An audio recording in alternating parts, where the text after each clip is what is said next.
We are following all the news and hope to have All Blacks blowing away the opponents like the last game against Wallabies. If you want to know everything first, subscribe to our channel so you don't miss any new information. The All Blacks have put the world on notice again with a series of compelling performances, but as they bank trophies and build towards the global showpiece, coach Ian Foster is keen to remind everyone they are not the complete package yet. Led by another standout effort from Scott Barrett, his shushing gesture to Wallabies halfback Nic White, the perfect symbol for the All Blacks transformation this year, Foster's men performed their best rope-a-dope resemblance to blow Australia away in the final quarter. While the 6-1 victory that retained the Bledisloe Cup and Rugby Championship largely left the near 84,000 crowd at Melbourne Cricket Ground and the rugby world in awe, Foster stressed there's more to come from the All Blacks and that they will need to be better for the World Cup in France. What other people think is kind of irrelevant to us. We are trying to build something that gets us where we want to be, Foster said after the 38-7 victory. We made the point early that the best way to prepare for the big stage is to prepare for the big stage every week. That's what we had to learn. We know we had some growing up to do as a team coming into this year. So far we've taken 3 strong steps forward which we are pretty proud of, but I'm not sure it's quite enough just yet. Foster couldn't ask for much more than 3 from 3 to start World Cup year. With the scrum in dominant form and the maul defence repelling the Wallabies, the All Blacks then showcased their ability to flick into breathless mode when fatigue sets in.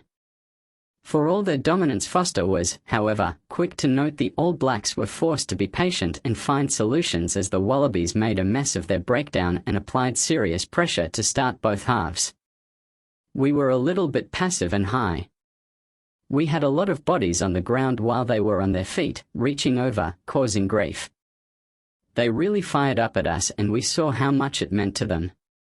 Defensively we stood tall. We made some better decisions with the height of our tackle and got them on the ground more. They've got some big boys. The scoreline flattered us, to be perfectly honest. We deserved the win, but there was enough in that Aussie performance for them to take away some good points, but they'll regret they couldn't get more prolonged periods of pressure on us.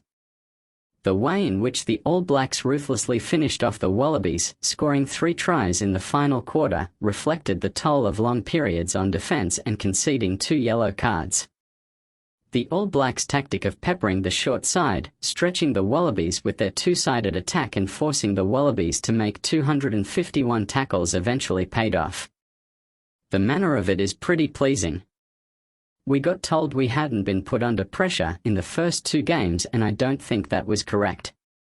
We were put under a lot of pressure today, but our responses and how we are adapting to that is pleasing, Foster said. We know there'll be more challenges ahead, but we can only deal with the challenges one at a time, and there's some good growth. We've been able to build some combinations and give opportunities to new people, and that's going to make life interesting in a couple of weeks.